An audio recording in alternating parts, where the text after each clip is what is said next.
Guidelines from the World Health Organization suggest we might be doing that a little too much for the last, say, 8, 9 months. We need to move a lot more than we currently are. The WHO released a report late last week expressing concerns over a second pandemic of poor health resulting from all of our inactivity during this pandemic.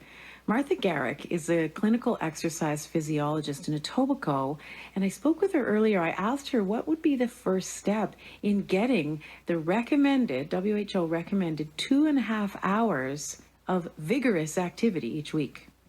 You do little to do more. You start with your 5 minutes. As I tell some of my clients, put some music on and just dance.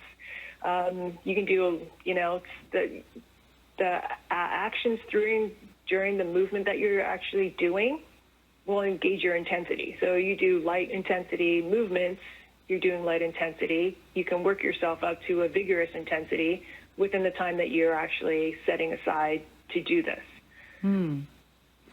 I guess the other question too that's really at the center of all of this is motivation. How do we find the motivation? It's easy to get into a bit of a slump, as you say. Sort of an element of depression can be impacted from a lack of physical activity. So how do we push through that and get motivated to get active and stay active consistently, especially through these winter months?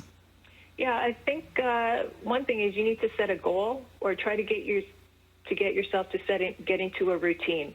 You can write it down. To be active throughout the whole day rather than set a certain time if that doesn't work for you. And also engage your friends, your coworkers, your family members to help you out to do this so that you're actually accountable to yourself or you're accountable to someone else for doing some type of activity, be it a leisure activity or a structured activity during the day.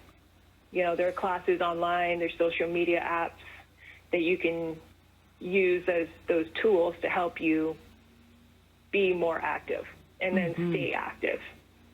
Yeah, I like that idea. Being accountable to someone else is a good motivation too. Thanks so much for the advice, Martha. Welcome.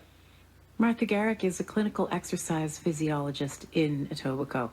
I took my dog for a walk today and actually posted on Instagram a little shot of his tail wagging in all the snow. At least one.